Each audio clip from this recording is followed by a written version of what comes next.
Коми закрыто 6 ледовых переправ, пешеходные в Визинге и автомобильные в Кайгородском районе и Сыктывкаре. На Ударе ледовые переправы пока еще работают, но в районе продолжают готовиться к весеннему паводку. В населенные пункты, которые в половодье будут отрезаны от большой земли, завозят продовольствие и медикаменты. Репортаж Алексея Полторанина.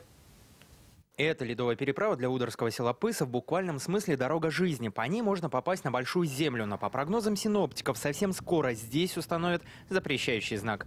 Вот стоит у нас 10 тонн, потом, может быть, через недельку посмотрит комиссия, может быть, уменьшится. Но если вот такая погода холодная будет стоять, то, я думаю, дней 15-20 будет стоять обязательно. И с снижением тоннажа.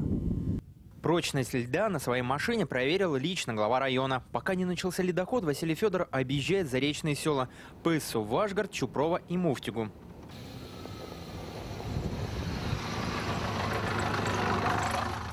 В селе Пыса запасаются всем необходимым. До отказа заполнены продуктами местные магазины. Провизии хватит на месяц. Поставки не прекращаются и по сей день. Предпринимателям сейчас не до общения с журналистами, как и главврачу сельской больницы. Она уехала в райцентр за медикаментами. Зато свободного времени много у слесаря местной кочегарки Леонида Логинова. Муниципальные власти еще в январе позаботились о запасах угля, которым отапливают объекты села.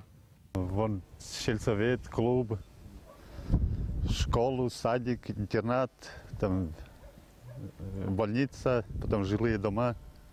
То есть вот угля достаточно пожарку, да. Районные чиновники с уверенностью заявляют, к паводку готовы, поводов для беспокойства нет. Завезено дизельное топливо на дизельной электростанции, порядка 1000 тонн. А также частникам завезено бензин марки 92, порядка 25 тонн.